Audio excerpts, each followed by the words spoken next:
let's graph these inequalities. I'm going to try to graph as much as I can in slope-intercept form, meaning if you need to solve for y, solve for y.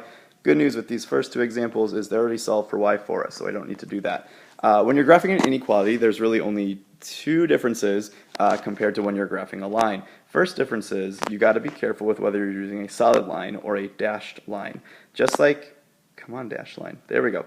Just like if we were doing graphs in a number line, we've got either a filled-in circle or an open circle. The same rules kind of apply for inequalities. If you see the equal to bar, go ahead and use a solid line. If you have just a greater than symbol or just a less than symbol, there's your dashed line. So that's what we want to keep in mind. The other big difference is whether we are or that we are shading our solution. So let's go ahead and graph this line just like we've learned with slope-intercept form. So my 3 is my constant, so that's my y-intercept. Go up 3 and put a point. And then we have a slope of -2 or -2 over 1. So I have a rise of -2, so count down 2 and forwards 1. And keep doing that as many times as you want to, down 2, forwards 1. Or if you want to, count up 2 and backwards 1 and up 2 and backwards 1.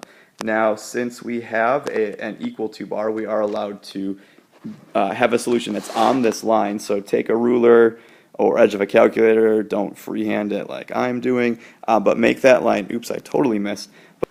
Make that line as straight as you can. Try to use a folder or a calculator. And there's my solid line. Now that line represents all the solutions, but I have more because I need to go ahead and shade this. So two methods you could use. You could use the test a point method where pick a point on one side of that line. So for example, 0, 0 is an easy point to pick. And if the line doesn't go through that point, and then plug in those values for x and y. If you get a true statement when you plug in 0, and let's actually test that real quick. So if I plug in, oops, too many parentheses. If I plug in 0 for x and y, I get a statement that says 0 is greater than or equal to 3, which is false. That's not true. So what that tells me is I'm going to shade the entire, I'm not going to shade that side, I'm going to shade the other side of the line. So I would shade all this, meaning all those points also represent solutions. If you plug in your point and you get a true statement, then shade that side of the line. Now that's one method that totally works out just fine. The method that I like to use instead, though I think is a little bit quicker, is this. As long as your line is in slope-intercept form, which it is, put your pencil on the line. Now, according to my inequality symbol, I want to shade where the y is, and that says y is greater than. So with your pencil on the line, greater than means up, above the line. So put your pencil on the line, draw up. Put your pencil on the line, draw up. Put your pencil on the line, draw up. And we can see it's going to point to that same side where we're going to shade and get our solutions. Okay? Don't think left and right when you think shading. Think above or below, whether we're above the line or below the line. If you think you got it, go ahead and pause the video and try this one on your right. Otherwise, if you want to see it, I'll go ahead and do that right now. So we're in slope-intercept form, so I'm going to just graph with what I remember about this. I'm going to count down 1 and put a point. That's my y-intercept. And my slope's 1 over 2, so count up 1 over 2, up 1 over 2, up 1 over 2, and so on, or down 1 and backwards 2. Once you have enough points, go ahead and get your ruler, your folder, edge of a calculator to make that line. I don't have one to use on my iPad here, so use one on paper, though I'm going to just freehand it. I'm going to go ahead and draw my line. And I've done something wrong already. Hopefully you've caught it. You figure out what I did wrong. Are you talking to a video? That's weird, but good, I guess.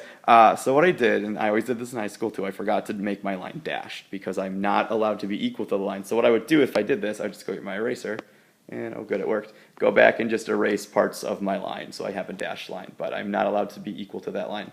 Again, we're not done. There's one more thing, and that's the shading. You can test the point like I showed you. Otherwise, my trick is, as long as you're in slope-intercept form, put your pen or pencil on the line. This time it says less than. Less than means below, so while you're on the line, draw straight down. While you're on the line, draw straight down. While you're on the line, draw straight down. And that will tell you which side to shade. So all our solutions lie on this side of the line.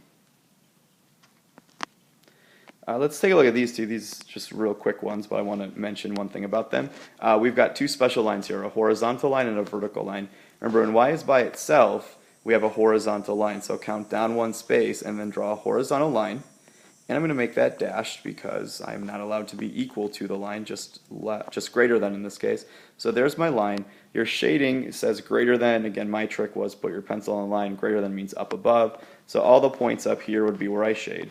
Nothing really tricky with that, but the reason I put these on here is because I wanted to mention the vertical line. The x is less than 3 lines. So vertical line, so count 3 spaces on the x-axis, draw a vertical line. Do you know why it's solid? Hopefully, since we're allowed to be equal to, we can have a solid line. And then the reason I mentioned this is because this is where my trick doesn't quite work. We want to shade, or what I've been saying is we would shade where, below the line. Well, how do you shade below a vertical line? You can't. But most people figure out you can't shade below, so less than is going to be to the left, where all the negative numbers would be on a number line. So in this case, that's why I wanted to mention, we can't shade above or below, but we can shade to the left. Alright, and then just one more of these I want to show you, and that's when we're not in slope-intercept form. I'd recommend you rearrange it. You can graph these in the form they're in, but for my trick to work and the way that I like to graph is I want to solve for y. So I'm going to do that first by subtracting 5x from both sides. So I have a negative 2y. Don't flip the inequality symbol. So make sure it stays opening up towards the y. Is going to be, once I move that 5x over by subtracting it, I have negative 5x and then positive 4. To finish this and get y by itself, I'll need to divide all my terms by negative 2, and hopefully, since we're working with inequalities and we just said divide by negative, hopefully that alarm went off in your head and that reminded you, or that told you that I need to flip the inequality symbol at this point. So divide both sides by negative 2, flip that inequality symbol around. I can simplify negative 5 over negative 2 to positive 5 over positive 2. I'll put my x on the side, and then minus 2. So there's my rearranged equation. From there, let's do what we've been doing. So I have a y-intercept of negative 2, so I'll graph that point, and a slope of positive 5/2, so count up 5, 1, 2, 3, 4, 5, and over 2, and put a point, and do that as many times as you want to, or count down 5, 1, 2, 3, 4, 5, and backwards 2. Ask yourself what kind of line to draw. Since we are just less than, we are going to draw a dashed line, so use a folder, make that line go all the way through your graph. Oops, do better than I did. Use a straight edge, use a ruler, and an arrow, so there's my line. And now the final step is that shading step. My trick only works if it's in slope-intercept form. If you want to see why, if you take a look at the original problem, you might be tempted, if you look at the y, to shade above because it says y is greater than, but that's not how the line is actually drawn.